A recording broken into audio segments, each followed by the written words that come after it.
Hello friends, Radhe Radhe, जय श्री कृष्णा। कैसे हैं आप सब लोग? आशा करती हूँ कि आप सब लोग बहुत अच्छे होंगे और मैं भी बिल्कुल मस्त हूँ।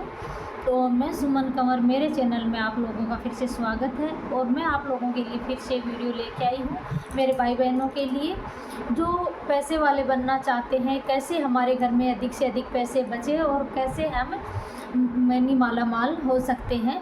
तो इनके लिए मैं कुछ छोटी छोटी टिप्स मेरी बहनों के लिए लेके आई हूँ। तो उन चीज़ों को आप फॉलो करके आप अपने घर में ढेर सारा पैसा बचा सकते हैं, बरकत बढ़ोतरी कर सकते हैं और आप पैसे वाले हो सकते हैं। कई बार क्या होता है, पैसे तो बहुत कमाते हैं लेकिन घर में रुकते नहीं हैं। अनावश्यक रूप से वो पैसे खर्च हो जाते हैं किसी बीमारी पे, दवाओं पे या फिर अन्य किसी कार्य से। तो हम कैसे किन किन चीज़ों को ऐसे अपन फॉलो करें, जाने अनजाने में हमसे कुछ गलतियां हो जाती हैं जिसकी वजह से हमारे घर में पैसा है वो रुकता नहीं है। तो कैसे हम वास्तु टिप्सों को फॉलो करके और कैसे हमारे घर में हम पैसे बचा सकते हैं। तो चलिए वीडियो को शुरू करते हैं। तो आप लोगों को मैं बताऊंगी कि सबसे पहले तो जो खाने की थाली होती है, अपन जो खाना परोसते हैं घर में, कोई भी सदस्य हो, चाहे सास ससुर हो, बच्चे हो, हस्बैंड हो, किसी के लिए भी हमने खाना परोसा तो उस थाली को हमें एक हाथ से नहीं पकड़ना है। कई बार क्या होती है कि हम एक हाथ से थाली पकड़ के यानी खाना उनको खिला देते हैं। तो एक हाथ से हमें थाली है वो बिल्कुल भी नहीं पकड़नी है। और थाली को जहाँ भी आप खा रहे हो, चाहे डाइनिंग टेबल है या फिर आप आसन पे बैठ के खा रहे हो, चौकी है, पाटा है, जो भी है, लेकिन साफ स्वच्छ जगह पर उस थाली को हमें रख के खाना खिलाना चाहिए। तो उस चीज़ का हम आपको ध्यान रखना। एक क्या है, खाना खाकर कुछ लोग हैं उसी के थाली के अंदर हाथ धो लेते हैं। तो ऐसा आपको बिल्कुल भी नहीं करना है। आप खाना खाने के बाद में हाथ धोने की आप अलग से व्यवस्था करनी चाहिए आपको, या निवास वेसन में आप हाथ धो सकते हो। रसोई की सीख में आपको हाथ नहीं धोना है और ना ही अपनी थाली के अंदर हाथ धोना है। आप वाश बेसन वगैरह है तो उस जगह पे आप धो सकते हो। अगर आप गांव में रहते हो, वाश बेसन आजकल तो होते हैं, फिर भी अगर बाई चांस नहीं है तो आप खुले में आंगन के बाहर की तरफ साइड में आप धो सकते हो, लेकिन थाली के अंदर आपको हाथ नहीं धोना है।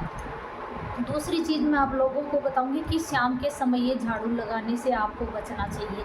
जैसे संध्या काल होता है तो कुछ बहनें मान लो सर्विस करने वाली होती हैं, जो करती हैं देर सवेर आती हैं, तो वो उनको भाई घर गंदा मिलता है तो वो झाड़ू लगाने लग जाते हैं। तो ऐसा आपको नहीं करना है बिल्कुल भी। संध्या काल के समय आपको झाड़ू लगने से बचना है और झाड़ू को ऐसी जगह पे रखना है जहाँ पर तुरंत कोई आपके घर में आए तो उनकी नज़र जल्दी से उस झाड़ू पे नहीं पड़नी चाहिए। तो इस चीज़ का ध्यान रखना आप लोगों को। एक आपका जो घर का मंदिर होता है, तो अपन कई बार क्या करते हैं, जो भगवान के मंदिर के अंदर जो भगवान की तस्वीरें होती हैं उनका आमने सामने मुँह करके हम रख देते हैं। तो ऐसा करने से हमें बचना है। भगवान के आमने सामने मुँह नहीं होने चाहिए, ऐसा करना अच्छा नहीं होता है। कुछ लोग भगवान की जो तस्वीर होती हैं तो घर के अन्य रूम में या हॉल में या कहीं भी दीवार पर वो लगा देते हैं कि भाई हाँ भगवान की तस्वीर है, दर्शन होते रहेंगे। तो ऐसा करने से भी आपको बचना है। भगवान की जो तस्वीर है वो मंदिर में होनी चाहिए, बाकी दीवार पर हर जगह पर आपको नहीं लगानी चाहिए। उस चीज़ का भी आपको ध्यान रखना है। एक आपको सुबह शाम आप दोनों टाइम करते हो तो बहुत ही अच्छी बात है, नहीं तो शाम के समय ये आपको कपूर ज़रूर करना है और थोड़ा सा हो सके तो उसमें थोड़ा सा घी डालकर आप कर दीजिए, क्योंकि कपूर है वो सुगंधित पदार्थ होता है। इससे देवी देवता प्रसन्न होते हैं, हमारे घर में नेगेटिव एनर्जी को बाहर करता है और पॉजिटिव एनर्जी को हमारे घर के अंदर लाता है। हमारा घर है वो पॉजिटिव एनर्जी से भर जाता है। दूसरा इसका एक और भी फायदा है कि ये ऑक्सीजन लेवल को बढ़ाता है। तो हमारे घर में ऑक्सीजन लेवल ज़्यादा रहेगा तो यानी हमारे बीमारियां भी कम होंगी घर के अंदर। तो उस चीज़ का भी आपको ध्यान रखना है। इसके अलावा आपको मैं और बता रही हूँ कि जैसे कुछ बहनें हैं तो वो दक्षिण की तरफ पैर करके उत्तर की तरफ सिराना करके सो जाते हैं। तो ऐसा भी करने से उनको बचना चाहिए, क्योंकि उत्तर की साइड में सिराना करके भी नहीं सोना चाहिए। हो सके तो आप दक्षिण की तरफ पैर ना करें, उधर आप सिराना करें तो बहुत ही अच्छा होता है। तो उस चीज़ का आपको ध्यान रखना है। एक आप अपनी तिजोरी के अंदर जो पीले रंग का कपड़ा ले लीजिए। पीले रंग का कपड़ा लेकर उसके साबुत जो हल्दी की गांठ होती है, मार्केट में आसानी से मिल जाती है, साबुत 7 गांठ आप हल्दी की लेके पीले कपड़े के अंदर बांध के और आपको अपनी तिजोरी के अंदर रखना है। आप पैसे की बरकत चाहते हो, पैसे आपके घर में रुकते रहें, आपकी तिजोरी पैसों से भरती रहे, तो उसके लिए 7 गांठ आपको रखनी है। फिर उसमें थोड़े आप पीले चावल भी रख सकते हो, कोड़ी भी रख सकते हो। और उसके अलावा जैसे आप उसके अंदर जैसे सिक्के, अगर आपके पास चांदी के सिक्के हैं तो वो रख दो, नहीं है तो आप तांबे के सिक्के भी, यानी जो अपने धातु वाले सिक्के होते हैं, तो ये भी आप रख सकते हो। तो ऐसा करने से क्या है, आपकी तिजोरी में माँ लक्ष्मी का वास रहेगा, आपकी तिजोरी है वो पैसे से भरती रहेगी। एक आपको तिजोरी के अंदर है वो सुगंधित पदार्थ आपको वहाँ ज़रूर रखना चाहिए। अगर इत्र वगैरह हो तो उससे क्या है, माँ लक्ष्मी है वो प्रसन्न रहेगी तो आपकी तिजोरी में वो आती रहेगी। तो आपको ऐसा भी करना है, क्योंकि इत्र आप उसके अंदर रख देना है आप लोगों को।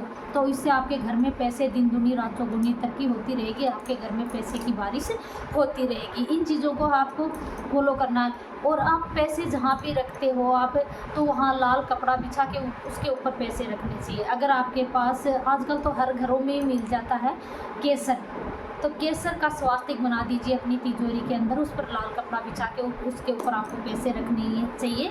क्योंकि मैंने इस पर शॉर्ट्स वीडियो भी डाला था, और उसके ऊपर पैसे रखने, पैसों को आपको कभी भी काउंट नहीं करना है, गिनना नहीं है। तो इससे क्या है, माँ लक्ष्मी का अपमान होता है। ये नहीं कि भाई तिजोरी में हाँ कितने पैसे हो गए, गिन दिए फिर रख दिए, फिर गिन लिए रख दिए, ऐसा नहीं करना है। तो ये छोटी छोटी चीज़ों को आपको फॉलो करके आप अपने घर में काफ़ी बरकत बढ़ोतरी आप लोग कर सकते हो। कब आपके घर में पैसे हैं वो रुकना शुरू हो जाएंगे, आप लोग हैं वो माला माल हो जाएंगे। और मेरे चैनल को आप फर्स्ट बार देख रहे हो तो मेरे चैनल को सब्सक्राइब करें, लाइक करें और कमेंट ज़रूर करें। कमेंट में जय माँ लक्ष्मी ज़रूर लिखें। आप लोगों के ऊपर माँ लक्ष्मी की कृपा बनी रहेगी, और हम सब ऐसे ही माँ लक्ष्मी की कृपा से हमारे घर में सुख शांति समृद्धि का माहौल बना रहेगा।